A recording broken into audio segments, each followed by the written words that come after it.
जय Hind friends, welcome to delta defence academy. तो जैसा कि मैंने प्रॉमिस किया था कि I will be available online also, तो हमने पिछली वीडियो में प्रॉमिस किया था कि हम एक पॉलिटी की सीरीज़ ला रहे हैं। ऐसी सीरीज़ कि इस पॉलिटी की सीरीज़ के बाद आपको कुछ भी कोई भी वीडियो कहीं से भी देखने की ज़रूरत नहीं पड़ेगी। सबसे ज़्यादा डाउट ये होता है बच्चों का कि सर क्या ये वीडियो सफिशिएंट होगी, या क्या अगर ये पढ़ लें तो ये काफ़ी होगा।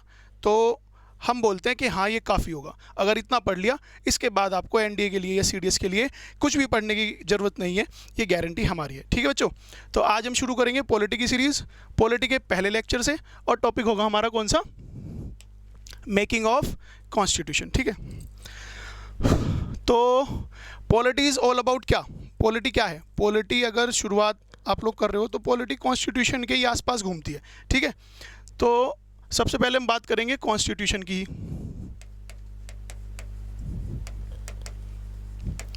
अब यार अगर कोई चीज़ आई है, अगर कॉन्स्टिट्यूशन आया है तो आने से पहले उसकी डिमांड आई होगी। ठीक है, तो पहले इसकी हम डिस्कस करते हैं कि इसकी सबसे पहली डिमांड कब आई और कौन लेके आया।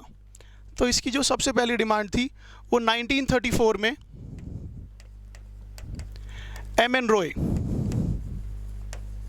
ये पायनियर थे कम्युनिस्ट मूवमेंट में। ये पहला ऐसा आदमी था जिसने बोला था कि भाई हमको कुछ ऐसा एक डॉक्यूमेंट, कॉन्स्टिट्यूशन क्या है, कॉन्स्टिट्यूशन में सेट ऑफ रूल्स हैं, ऑर्डर्स हैं कि सर्टेन चीज़ें जो स्टेट नहीं कर सकता, या सर्टेन चीज़ें जो हमको करनी पड़ेंगी या स्टेट को करनी पड़ेंगी। ठीक है, तो ये जो पहली ऐसी डिमांड थी, इस डिमांड को कौन लेके आया था पहली बार, एम.एन. रॉय लेके आया था। इन्होंने, ये पहले ऐसे आदमी थे जिन्होंने कहा था कि हमको कॉन्स्टिट्यूशन की ज़रूरत है। ठीक है बच्चों, इनके ठीक एक साल बाद 1935 में आईएनसी ने बोला, सेम चीज़ बोली। ठीक है, आईएनसी डिमांडेड कॉन्स्टिट्यूशन, आईएनसी ने भी बिल्कुल सेम चीज़ बोली कि जी हमको भी कॉन्स्टिट्यूशन चाहिए।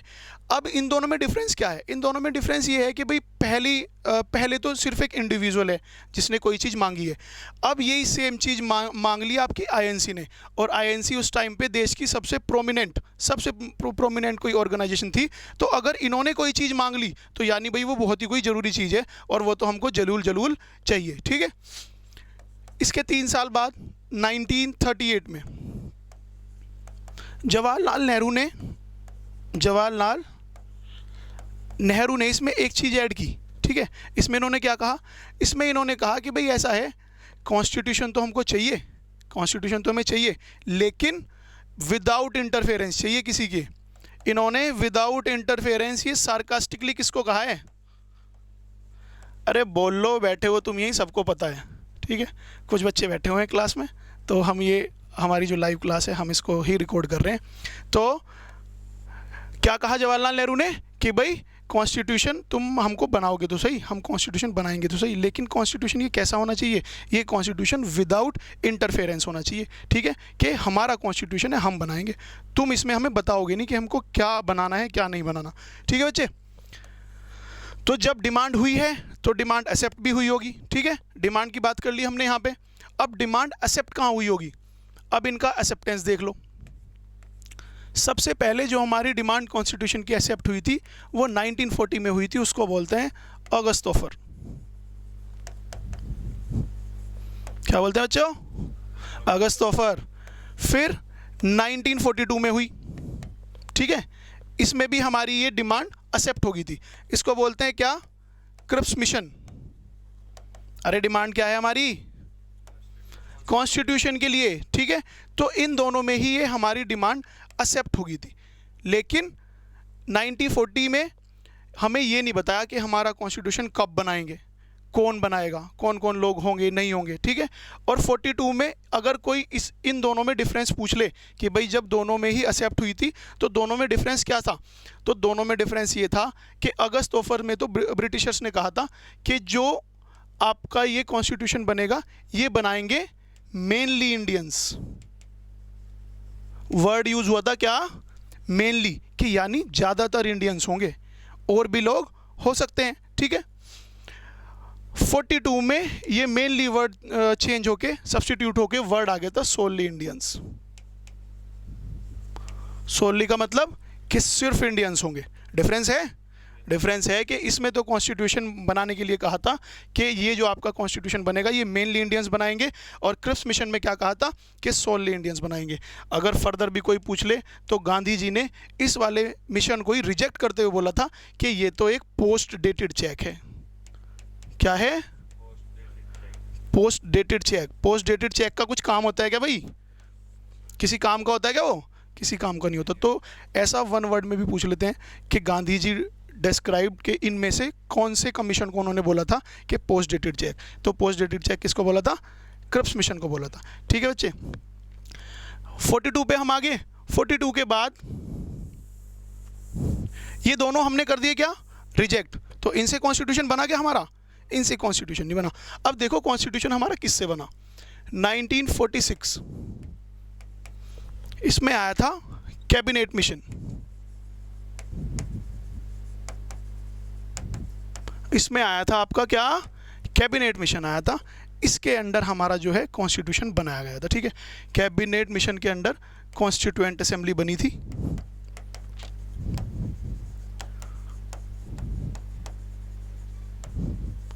जिसने क्या काम किया था? जिसने काम किया था क्या? हमारा कॉन्स्टिट्यूशन बनाने का। तो अब ये जो चैप्टर है, ये चैप्टर हम आगे सारा पढ़ेंगे किस चीज़ के ऊपर? कॉन्स्टिट्यूएंट असेंबली के ऊपर। ठीक है बच्चे, देखो बोर्ड को हम दो तरह से मिटा सकते हैं, ऐसे भी और ऐसे भी। ठीक है, ये था फ्री का ज्ञान। अब बात करते हैं कंपोजिशन की। कंपोजिशन किसका? कॉन्स्टिट्यूएंट असेंबली का। कि इसमें कितने लोग थे, कौन थे, कहाँ थे, क्या थे। ठीक है, कंपोजिशन की बात करेंगे किसकी? कॉन्स्टिट्यूएंट असेंबली की। कॉन्स्टिट्यूशन कौन बना रहा है? कॉन्स्टिट्यूएंट असेंबली बना रही है। ठीक है, तो कॉन्स्टिट्यूएंट असेंबली को मैं लिखूंगा ऐसे CA करके। ठीक है, कॉन्स्टिट्यूएंट असेंबली शॉर्ट फॉर्म मैंने क्यों यूज की? मेरी मर्जी। ठीक है, ऐसे ही समझो, कॉन्स्टिट्यूएंट असेंबली है। क्लास ऑनलाइन है तो इसका मतलब ये नहीं व्यवहार वही रहेगा। ठीक है, मैं नंबर, दोस्त और व्यवहार नहीं बदलता। ठीक है बच्चे, चलो इसकी टोटल स्ट्रेंथ बताओ मेरे को क्या है? कॉन्स्टिट्यूएंट असेंबली की टोटल स्ट्रेंथ थी क्या? 389 मेंबर्स या 389 सीट्स थी इसमें। ठीक है, ये सीट्स वर फर्दर डिवाइडेड। ये सीट्स डिवाइडेड थी 296, ठीक है, और 93। ये 93 थे कौन से? ये थे प्रिंसली स्टेट्स।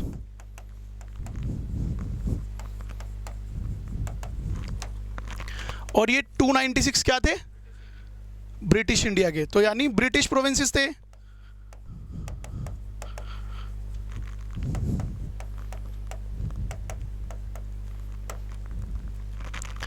अब देखो ये थे कैसे? इलेक्टेड। और ये थे कैसे? नॉमिनेटेड। तो मेरे देश के भविष्य, पहले तो यही बता दो कि what is the difference between elected and nominated. किसी के द्वारा? Very good. इलेक्टेड होते हैं वो जिनको चुनाव लड़ना पड़ता है, ये तब जाके किसी सीट पे बैठेंगे। और नॉमिनेटेड क्या है? इनको चुनाव नहीं लड़ना पड़ता, ये ऐसे ही होते हैं। ठीक है, अब ये 296 वर फर्दर डिवाइडेड। ये 292 और कितने बचे? 4।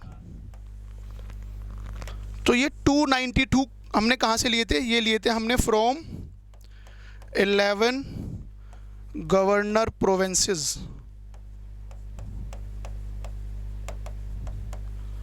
और ये 4 कहाँ से लिए थे? ये 4 लिए थे हमने फ्रॉम चीफ गवर्नर प्रोविंसेस। 4 कहाँ से लिए थे? चीफ गवर्नर प्रोविंसेस से। यानी एक चीफ की जगह से हमारी एक सीट थी। ठीक है बच्चे, हो गया ये इतना। ये 4 अगर जगह भी जाननी हो तो कि भाई ये 4 कौन कौन सी थी, तो कौन कौन सी थी? कौन कौन सी थी? दिल्ली, अजमेर, ब्रिटिश बलूचिस्तान और एक था कुर्ग। कुर्ग कहाँ है? कुर्ग आता है कहाँ पे? वेरी गुड, कर्नाटका में आता है। ठीक है बच्चे, तो ये था इसका क्या, कंपोजिशन। अब सीट्स कितनी है हमारे पास टोटल? 389। बोर्ड को मैं ऐसे मिटाऊंगा। बताओ मैंने पूरा एक साथ क्लियर क्यों नहीं करा? हाँ, मेरी मर्जी। ठीक है, ये देखो बच्चों, अब हम बात करेंगे कि हाउ सीट्स वर डिवाइडेड। ठीक है, ये जो हमारे पास टोटल सीट थी कितनी? 389 सीट्स थी। अब बात करते हैं इनकी कि ये किस तरह से डिवाइडेड थी। ठीक है, इनका पैरामीटर क्या था भाई, ये किस बेसिस पे डिवाइडेड थी 389 सीट्स? तो इनका पैरामीटर था पहला कि ये पॉपुलेशन पे, ये डिवाइडेड थी पॉपुलेशन पे। कितनी पॉपुलेशन पे? पॉपुलेशन पे थी ये कि एक सीट मिलेगी आपको 10 लाख की पॉपुलेशन पे। एक सीट कितने पे थी? 10 लाख की पॉपुलेशन पे। वैसे तो ये मैथ का क्वेश्चन है और इतना हार्ड नहीं है, पर ये बताओ मेरे को, अगर उस टाइम पे एक सीट पे 10 लाख लोग थे तो उस टाइम पे इंडिया की पॉपुलेशन क्या होगी? 38 करोड़। वेरी गुड, ठीक है, अच्छी बात है। और दूसरा इसका क्या पैरामीटर है? रिलीजन। दूसरा इसका पैरामीटर है रिलीजन, कि रिलीजन के बेस्ड पे ये सीट डिवाइडेड थी। रिलीजन कौन कौन से थे? हिंदू बताया अभी किसी ने, वेरी गुड। देख ले भाई हिंदू कैसे लिखते हैं। ठीक है, एग्जामिनर आपको जब भी कंफ्यूज करेगा ना तो बच्चे ऐसी जगह ही करेगा कि अगर सीट्स डिवाइडेड हो रही हैं तो अगर 4 ऑप्शन दे दिए ना, हिंदू, मुस्लिम, सिख और क्रिश्चियन, कि यार ये तो ठीक ही है। इंडिया में अगर कोई चीज़ रिलीजन के बेस पे डिवाइड हो रही है और उसमें हिंदू ना हो, ठीक है, थोड़ा ऑकवर्ड लगता है। लेकिन ये जो थी आपकी कॉन्स्टिट्यूएंट असेंबली, इसमें हिंदूज नहीं थे। हिंदू किस में थे इंक्लूड? कि मुस्लिम्स, सिख और इनके अलावा जो भी और सब थे वो किस में थे? जनरल में इंक्लूड। ठीक है बच्चे, तो ये ऐसे ये सीट्स डिवाइडेड थी। ठीक है, अब एक और चीज़, कॉन्स्टिट्यूएंट असेंबली में हमारे देश के जितने भी बुद्धिजीव थे, जितने भी इंटेलेक्चुअल थे उस टाइम पे, जो सारे देशों में घूम के आए, वो सब अपना अपना ज्ञान दे रहे थे कि भाई मैं वहाँ से पढ़ के आया हूँ, ये लिखो, मैं वहाँ से पढ़ के आया हूँ, ये लिखो।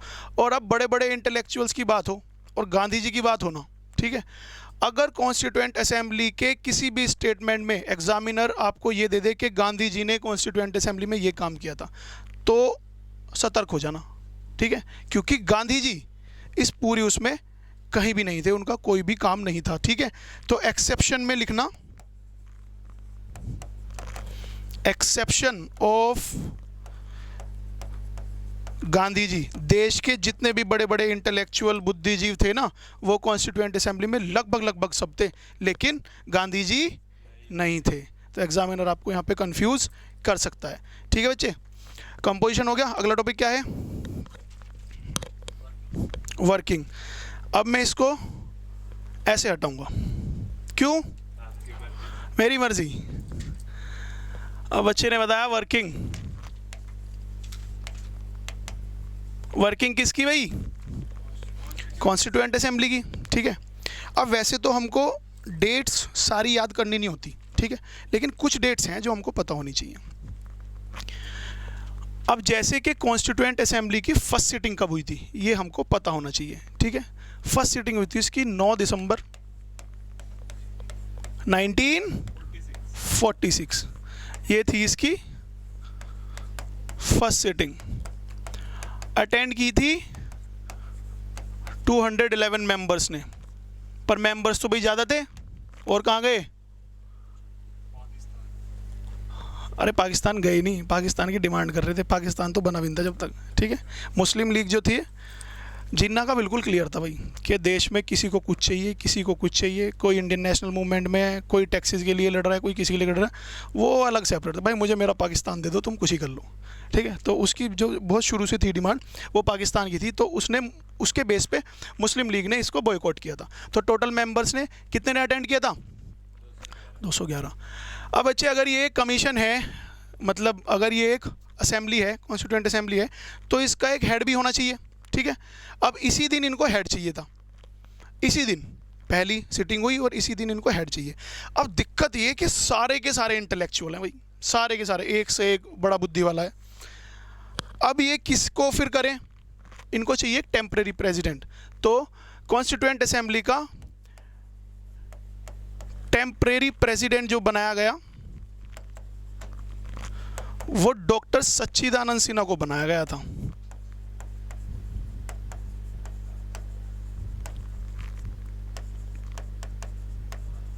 किसको बनाया था? डॉक्टर सच्चिदानंद सिन्हा। इसको कैसे बनाया था? इसको बनाया था following the French practice. French practice क्या होती है, कोई बताएगा? फ्रेंच प्रैक्टिस बच्चे ये होती है कि भाई ऐसा है कि मान लो क्लास का मॉनिटर, अब मैं यहाँ मान लो पहले दिन आया हूँ, ठीक है, अब क्लास बैठी हुई है आप लोग कैसे, अब अगर मेरे को किसी को मॉनिटर बनाना है और मुझे पता नहीं है भाई कौन अच्छा है कौन बुरा है, तो अगर मैं फ्रेंच प्रैक्टिस से बनाऊंगा ना, तो मैं ये बना दूंगा कि यार जिसकी उम्र ज़्यादा है, जिसकी उम्र ज़्यादा है उसको हम लोग प्रेसिडेंट मान लेंगे। इसके पीछे क्या क्या है लॉजिक? इसके पीछे लॉजिक ये है कि भाई इसने लाइफ ज़्यादा जी है तो इसमें इसके पास एक्सपीरियंस ज़्यादा होगा, ये सब। पर ये एब्सोल्यूट तो नहीं है, ऐसा तो नहीं होता ना। लेकिन टेम्पररी पीरियड के लिए फ्रेंच प्रैक्टिस को फॉलो करते हुए डॉक्टर सच्चिदानंद सिन्हा को बनाया था, ठीक है। ये टेम्पररी के लिए थे बस। इसके बाद जो परमानेंट प्रेसिडेंट बने थे वो थे आपके कौन? Doctor B R Ambedkar. Very good. देखो बी आर अम्बेडकर की स्पेलिंग,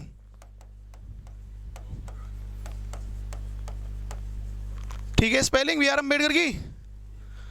डॉक्टर राजेंद्र प्रसाद थे, ठीक है। कौन थे? डॉक्टर राजेंद्र प्रसाद। ये कॉन्स्टिट्यूएंट असेंबली में एक थे आपके प्रेसिडेंट, लेकिन इसमें वाइस प्रेसिडेंट दो थे। वाइस प्रेसिडेंट दो थे भाई। कौन कौन? एच.सी. मुखर्जी और वी.टी.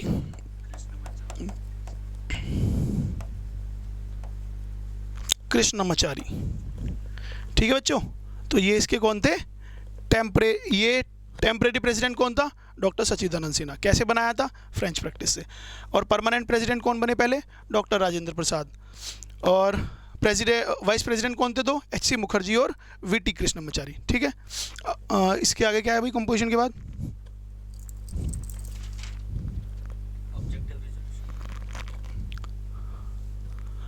अब आपका वर्ड आएगा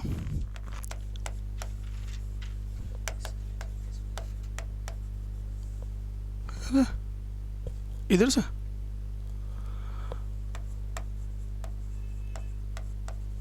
ऑब्जेक्टिव रेजोल्यूशन। देखना, ऑब्जेक्टिव रेजोल्यूशंस ये क्या है भाई? ये पहली चीज तो ध्यान करो कि ये किसने मूव किए थे। दे वर मूव्ड बाय जवाहरलाल नेहरू। और कब? डेट क्या थी इसकी? 13 दिसंबर को। 13 दिसंबर को 1946 चल रहा है अभी। 46 को ये मूव किए थे किसने? जवाहरलाल नेहरू ने। भाई थे क्या ये? अगर कोई आपसे पूछे कि ऑब्जेक्टिव रेजोल्यूशन था क्या जो जवाहरलाल नेहरू ने पेश किया था, ये बेसिक फिलॉसफी और फंडामेंटल्स थे किसके? हमारे कॉन्स्टिट्यूशन के। अभी हम कॉन्स्टिट्यूशन बना रहे हैं, ठीक है। तो जवाहरलाल नेहरू ने अपना एक व्यू दिया था कि भाई मेरे हिसाब से तो मेरे देश का कॉन्स्टिट्यूशन ऐसा होना चाहिए, ठीक है। तो वो क्या थे? ऑब्जेक्टिव रेजोल्यूशंस थे। इसमें क्या था?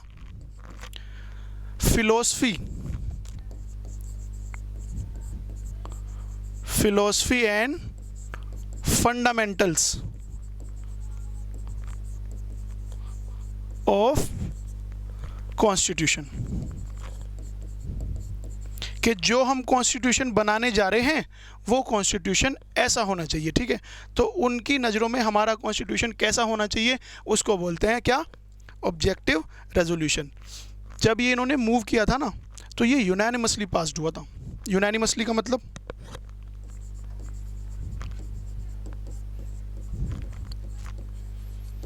यूनानिमसली का मतलब क्या है भाई? एक होता है कि मेजोरिटी से पास हुआ था। मेजोरिटी का मतलब तो ये है, अगर सिंपल मेजोरिटी है और क्लास में तुम लोग 100 बच्चे हो और तुम 100 में से अगर 51 बच्चे बोल रहे हैं कि यार हिमांशु सर तो एकदम धांस हुआ है, इन्होंने तो जीएस आग लगा रखी, फाड़ दी, आग लगा रखी, ठीक है, तो ये क्या होगा कि ये भाई मेजोरिटी से बच्चे बोल रहे हैं कि भाई जीएस अच्छी चल रही है, ठीक है। पर अगर 100 बच्चे हो तुम लोग और 100 के 100 बोल रहे हो कि भाई हद ही कर दी बिल्कुल जीएस में, ठीक है, तो वो यूनानिमसली होगा। और बाकी जो ये 51 में बचे हुए हैं 49 है ना, इन्हें मैं देख लूँगा, ठीक है, मेजोरिटी वाले जो ये हैं। तो ये बच्चे कैसे पास हुआ था? ये यूनानिमसली पास हुआ था ये, ठीक है। ये थे आपके ऑब्जेक्टिव रेजोल्यूशन। अगला टॉपिक क्या है भाई? इंडिपेंडेंस एक्ट चेंजेस, इसको हम बोलेंगे। इंडिपेंडेंस एक्ट आपका 1947 में आया था, ठीक है। तो इससे कुछ चेंजेस आए थे यार। अब तो देश आज़ाद होने वाला है। अरे 47 में आ गए ना अब हम, तो अब तो देश आज़ाद होने वाला है। अरे ये इंडिपेंडेंस एक्ट है, देश आज़ाद हो गया यहाँ पे, ठीक है। 1947 अगस्त में था ये, कि जब ये एनफोर्स हुआ था, ठीक है। तो इससे कुछ चेंजेस आए थे, इससे कुछ चेंजेस आए थे। चेंजेस इससे ये आए थे कि एक तो मुस्लिम लीग जो बाहर थी ना, जो बाहर थी उसने ज्वाइन कर लिया था। मुस्लिम लीग इसमें ऐसी रही है कि आई, फिर थोड़े से चिलत्तर दिखाए, फिर चली गई, ठीक है। तो इसने, मुस्लिम लीग ने ये फिर ज्वाइन कर लिया। और इसने क्या चेंजेस किए थे? इसने जो हमारी कॉन्स्टिट्यूएंट असेंबली थी, जो हमारी वो बॉडी थी, उसको इसने बहुत पावरफुल बना दिया था। क्या बना दिया था? पावरफुल। यानी यहाँ पे टर्म यूज़ हुआ था कि कॉन्स्टिट्यूएंट असेंबली को इन्होंने बना दिया था सोवरन बॉडी।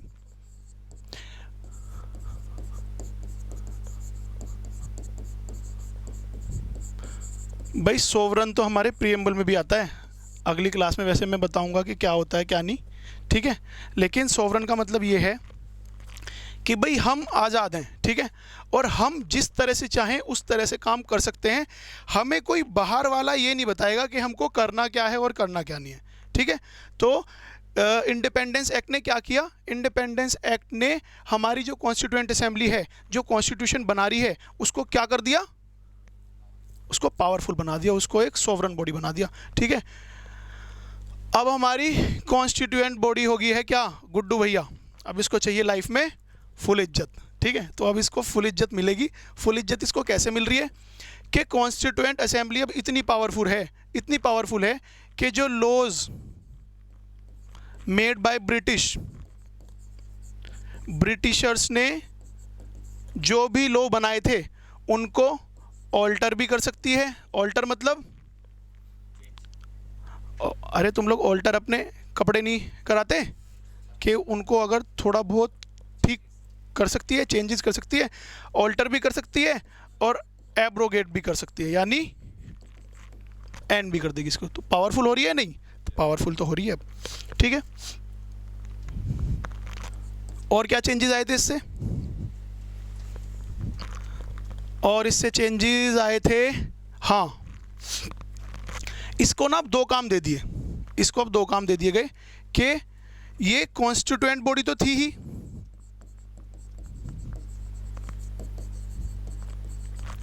कॉन्स्टिट्यूएंट बॉडी तो ये थी, क्या काम कर रही थी? कॉन्स्टिट्यूशन बनाने का। इसको एक लेजिस्लेटिव बॉडी भी बना दिया। अब किसको? कॉन्स्टिट्यूएंट असेंबली को। तो यार अब टेक्निकली हमारी जो कॉन्स्टिट्यूएंट असेंबली है ये दो काम कर रही थी। एक क्या क्या बना रही थी, और दूसरा क्या? Legislative body. लेजिस्लेटिव बॉडी का क्या काम होता है? लॉज को पास करना, पार्लियामेंट हमारा। तो ऐसा भी हम कह सकते हैं टेक्निकली कि हमारे देश का पहला पार्लियामेंट क्या था? कॉन्स्टिट्यूएंट असेंबली थी, ठीक है। लेकिन जब ये दोनों बैठती थे तब इनके हेड अलग अलग होते थे। ऐसा नहीं है कि इन्होंने बिल्कुल खिचड़ी कर दी थी कि अभी ये कॉन्स्टिट्यूएंट है बॉडी, अभी ये लेजिस्लेटिव बॉडी है। इन्होंने क्या किया? एक एक दिन सेट कर लिया, ठीक है, कि भाई एक दिन तो ये काम करेगी किसका? लेजिस्लेटिव बॉडी का। एक दिन ये काम करेगी किसका? कॉन्स्टिट्यूएंट का। तो दोनों के प्रेसिडेंट अलग अलग थे, ठीक है। जब ये मीट करती थी, जब ये मिलती थी एज अ कॉन्स्टिट्यूएंट बॉडी, तो इसके जो प्रेसिडेंट होते थे वो होते थे आपके डॉक्टर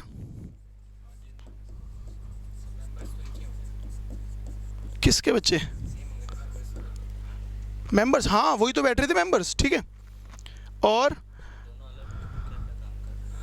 अलग अलग काम दे दिए गए थे इनको कि भाई तुम कॉन्स्टिट्यूशन तो बना ही रहे हो, जब तुम लोग इतने बुद्धिजीव हो और तुम देश के ब्रिलियंट माइंड हो, तो तुम ही अब क्या काम करो, अब तुम ही लेजिस्लेटिव का काम भी तुम ही करो, ठीक है। तो डॉक्टर राजेंद्र प्रसाद कब थे? जब कॉन्स्टिट्यूएंट बॉडी होती थी, और जब ये एज अ लेजिस्लेटिव बॉडी आती थी तब इसके हेड होते थे GV मवलांकर, ठीक है। दुग्गल भाई नहीं देखे तुमने वो मूवी जो है मुझसे शादी करोगे, तो उसमें जब दुग्गल सेठ सुबह को उठते हैं कि आज दुग्गल साहब डॉक्टर बने हैं, आज दुग्गल साहब फौजी बने हैं, तो उसमें ये हमारी कॉन्स्टिट्यूएंट बॉडी ऐसी थी कि अगर सुबह को उठ रही है तो आज कॉन्स्टिट्यूएंट असेंबली क्या बनी है? लेजिस्लेटिव बॉडी बनी है। अगले दिन आज हमारी कॉन्स्टिट्यूएंट बॉडी क्या बनी है? Constituent assembly. तो ये काइंड ऑफ दुग्गल अंकल की तरह कर रही थी, ठीक है। हो गया भाई ये चेंजेस बाय इंडिपेंडेंस एक्ट। अगला टॉपिक क्या है? Other functions. इस बार हम इसको पूरे को क्लियर करेंगे। क्यों? मेरी मर्जी। अदर फंक्शंस, अदर फंक्शन का मतलब भाई ये है कि दो फंक्शन तो हमने इसके देख ही लिए कि लो ये बना रही है और दूसरा काम क्या कर रही है? लो तो बना रही है, दूसरा काम क्या कर रही है? कॉन्स्टिट्यूशन बना रही है। उसके अलावा इसने क्या काम किया? ठीक है, इसने उस टाइम पे मई 1949 में कॉमनवेल्थ गेम्स थे, ठीक है, उसमें इसने इंडिया की मेंबरशिप को रेटिफाई किया था।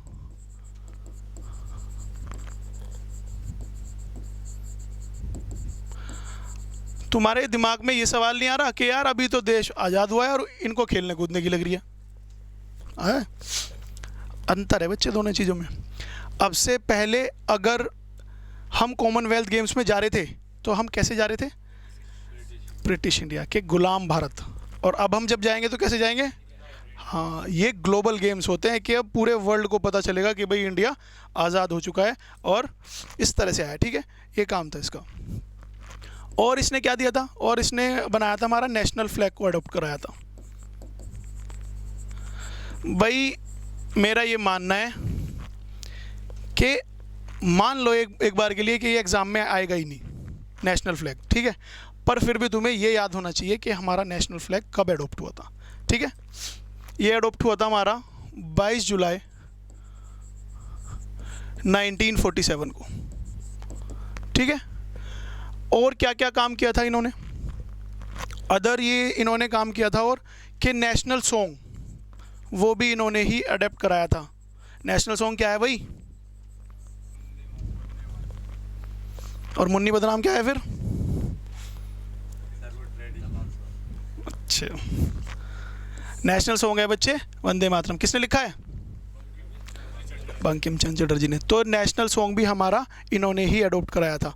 और क्या किया था इसने अदर फंक्शंस में? जो फर्स्ट प्रेसिडेंट इलेक्शन थे, फर्स्ट प्रेसिडेंट इलेक्शन थे, वो भी हमारे किन्होंने कराए थे? कॉन्स्टिट्यूएंट असेंबली ने कराए थे। चलो जब इतने ज्ञानी बनी रहे तो ये और बता दो, फर्स्ट प्रेसिडेंट थे कौन? डॉक्टर राजेंद्र प्रसाद। ठीक है बच्चे, वेरी गुड।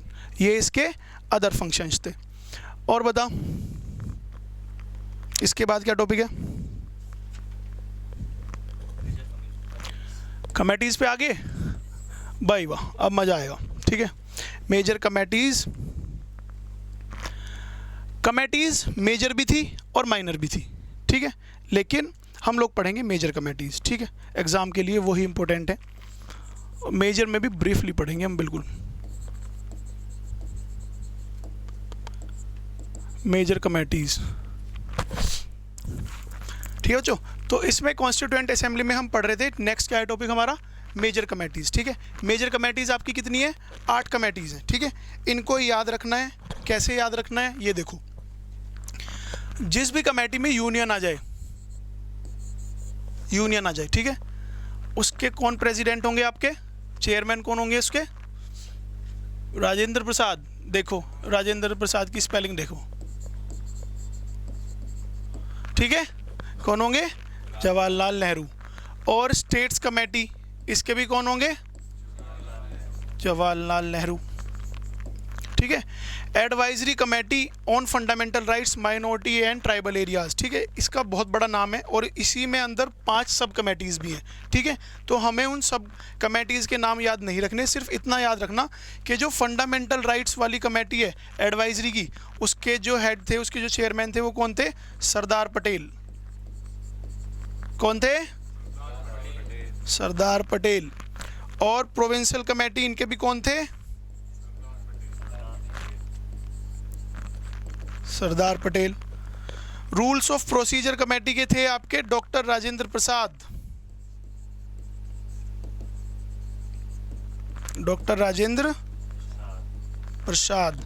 और स्टीयरिंग कमेटी, स्टीयरिंग कमेटी तो ऐसे याद रख लेना कि देश का स्टीयरिंग किसके हाथ में था, स्टीयरिंग कमेटी।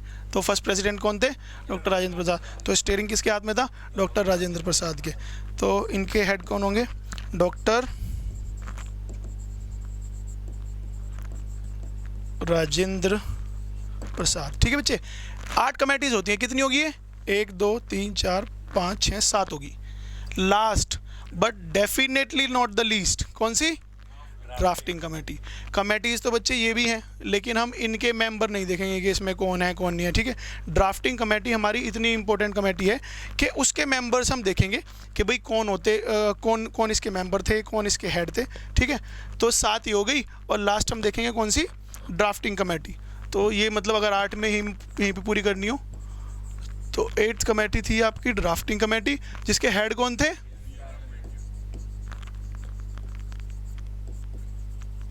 B.R. अम्बेडकर, ठीक है बच्चे। अब हमको क्या करना है, अब हमको इसको डिटेल में पढ़ना है, ड्राफ्टिंग कमेटी को, ठीक है। क्वेश्चन डायरेक्टली आ जाता है यहाँ से कि इनमें से कौन सा ड्राफ्टिंग कमेटी का मेंबर नहीं है, या पूछ लेगा कि इनमें से कौन सा है, ठीक है। तो इसके हमको सारे नाम याद होने चाहिए, ठीक है। अब बच्चों ध्यान से देखो, ड्राफ्टिंग कमेटी में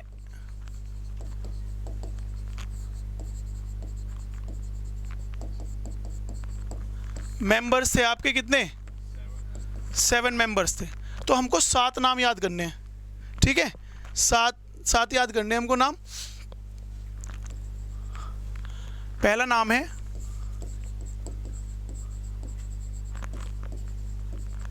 कृष्ण स्वामी अय्यर,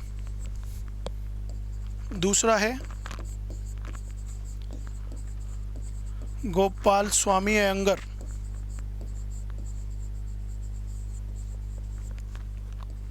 टी कृष्णमाचारी। क्या बच्चे, अरे B.R. अम्बेडकर तो हेड है, कोई दिक्कत नहीं। टी कृष्णमाचारी, अरे ये वही है कि जो प्रेसिडेंट थे,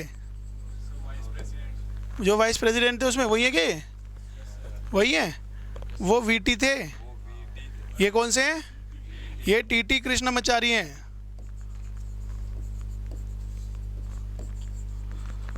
माधवराव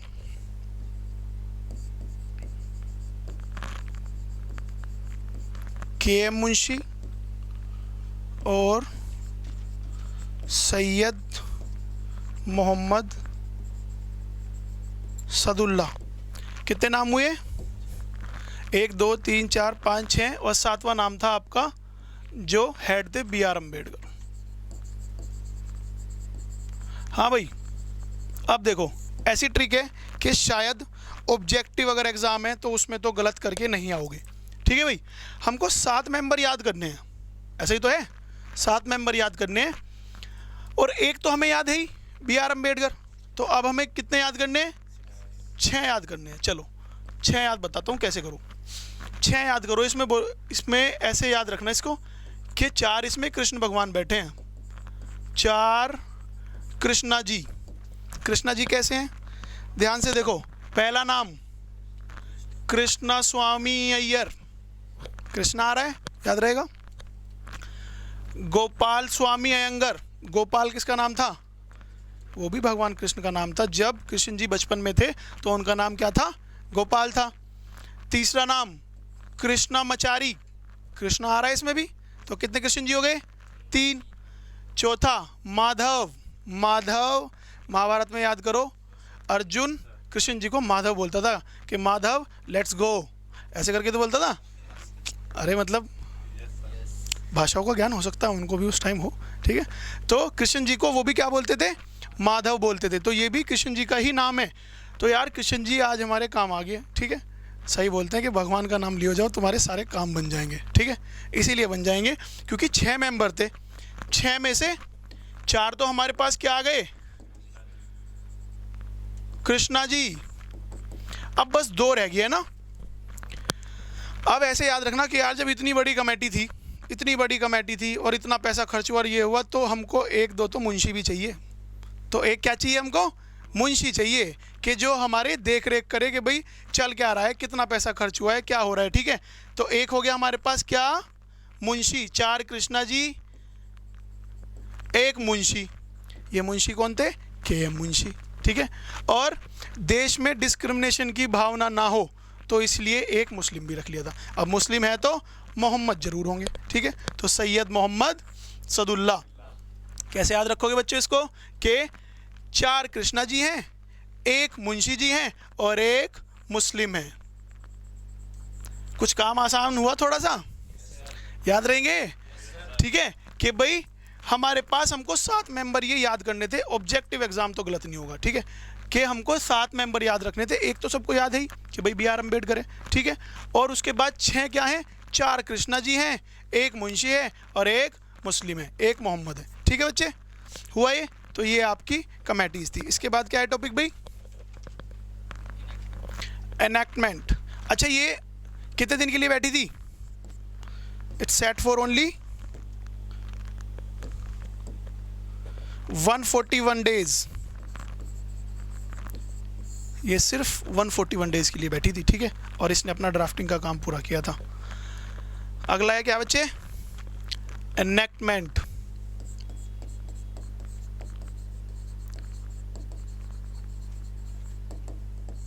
हाँ भाई, कॉन्स्टिट्यूशन को बनने में कितना टाइम लगा? कितने दिन के लिए बैठी है असेंबली? 2 years 11 months 18 days। और बन के तैयार कब हो गया था बच्चे? 26 नवंबर 1949। ये सेम डेट है जो अगर आप लोगों ने देखा होगा NCERT के फर्स्ट कवर पे लेफ्ट हैंड साइड में जो प्रीएम्बल है उसमें जो डेट मेंशन्ड है वो भी यही मेंशन्ड है, ठीक है। कि 26 नवंबर 1949, ठीक है बच्चे। ये इसका एनेक्टमेंट था। अब अगर हम बात करें कि हम कहाँ कहाँ घूमे, 60 कंट्रीज़ में घूमे थे हम। अरे घूमे मतलब मज़े नहीं लिए, ठीक है। लोग जो गए थे वो ये देखने के लिए गए थे कि भाई अब आज ये सुविधा है कि अगर हमको जानना हो कि भाई अमेरिका में क्या चल रहा है, उनकी सिस्टम ऑफ वर्किंग क्या है, गवर्नेंस क्या है, तो आज हम इंटरनेट से देख सकते हैं। लेकिन उस टाइम पे क्या था, आपको मैनुअली जाना पड़ेगा, देखना पड़ेगा, वो चीज़ें नोट करनी पड़ेंगी और फिर आके बतानी पड़ेंगी। तो उस सब में हम कितने कंट्रीज़ गए थे? 60 कंट्रीज़ गए थे, ठीक है बच्चे। और ख़र्चा कितना कर दिया था हमने? 64 लाख। पैसे की कमी नहीं है, ठीक है। 64 लाख रुपए खर्च कर दिए थे हमने अपने कॉन्स्टिट्यूशन पे। अब एनेक्टमेंट तो इसका हो गया। ये एनेक्टमेंट के टाइम हमारे कॉन्स्टिट्यूशन के पास ओरिजिनली क्या था वो जान लो। ओरिजिनली हमारे पास जो शेड्यूल्स थे वो कितने थे? शेड्यूल्स थे हमारे पास ओरिजिनली 8, ठीक है। आर्टिकल्स कितने थे?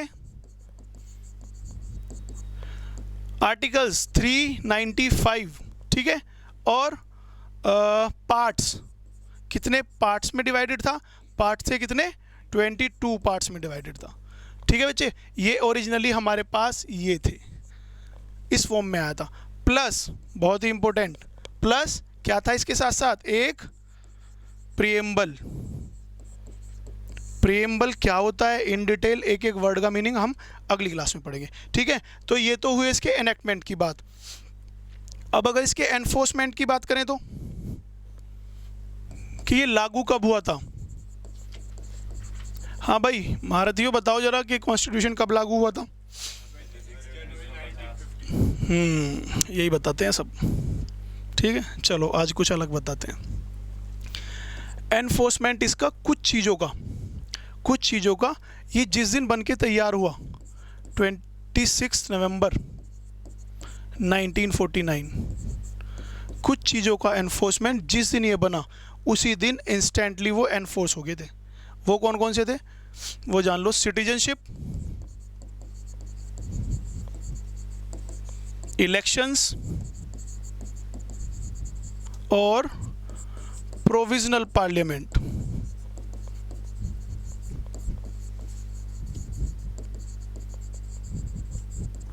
ठीक है बच्चे।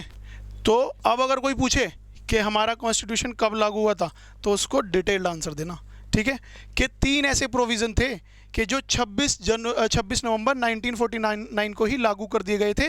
वो 3 प्रोविज़न कौन से थे? सिटीजनशिप, इलेक्शन और प्रोविजनल। बाकी के जो बचे हुए सारा कॉन्स्टिट्यूशन था वो लागू हुआ था आपका 26 जनवरी 1950। ठीक है भाई। 26 जनवरी ही डेट क्यों ली? अगर कोई ऐसा पूछ ले तो डेप्थ में कि भाई 26 जनवरी डेट क्यों ली, 27, 28, 29, 30 क्यों नहीं ले ली? शुभ दिन किसने बताया है? शुभ दिन, अरे हिस्टोरिकल रीज़न है हर चीज़ के पीछे।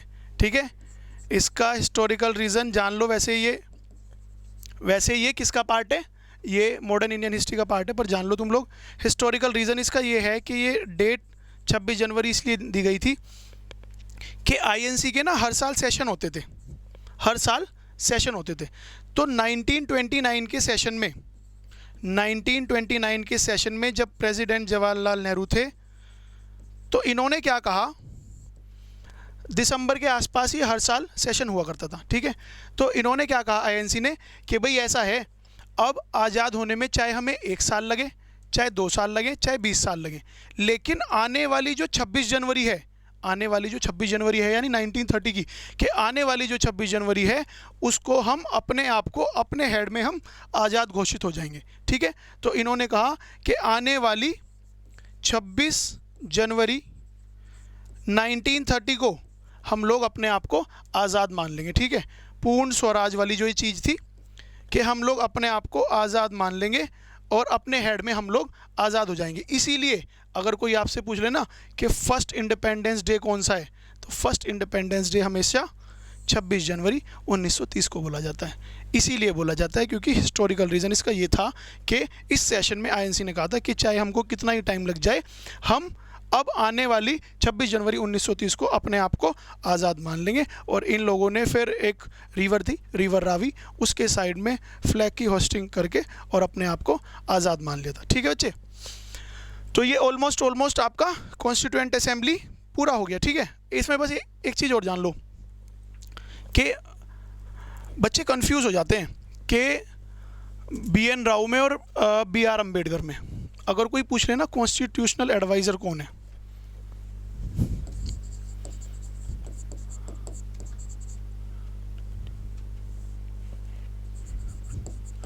कॉन्स्टिट्यूशनल एडवाइज़र, तो ये 99% बच्चे ऐसे हैं या ऐसे थे जो BR अम्बेडकर को कॉन्स्टिट्यूशनल एडवाइज़र मानते थे, क्योंकि कॉन्स्टिट्यूशन ऐसा बोला जाता है कि भाई इन्होंने कॉन्स्टिट्यूशन लिखा है। ठीक है, तो अगर आपको एग्जामिनर ऑप्शन देगा तो उसमें BR अम्बेडकर जरूर देगा, और जब जरूर देगा तो तुम लोग उसको टिक भी करके आओगे, लेकिन टिक नहीं करना। 99% बच्चे इसका आंसर गलत देते हैं। कोई एक आधा मेरे जैसा ब्रिलियंट हो जिसको पता हो कि ये कॉन्स्टिट्यूशनल एडवाइज़र हमारे कौन थे, BN राव। ठीक है, तो बच्चों ये आपका कॉन्स्टिट्यूएंट असेंबली यहाँ पे ख़त्म होता है। इसके जो भी नोट्स हैं वो आपको नीचे डिस्क्रिप्शन वगैरह में हम लोग दे देंगे। ठीक है, तो ये हमने यहाँ से अपनी सीरीज़ स्टार्ट की है। होप आप लोगों को अच्छी लगी होगी। मैं कोशिश करूँगा कि आप लोगों को मैं अपनी क्लास से बांध सकूँ, किसे ऐसे बंद ही नहीं बनाना। ठीक है, अगले चैप्टर में हम लोग पढ़ेंगे साइलेंट फीचर्स ऑफ कॉन्स्टिट्यूशन या फिर प्रीएम्बल देखेंगे इन डिटेल। ठीक है बच्चों, जय हिंद।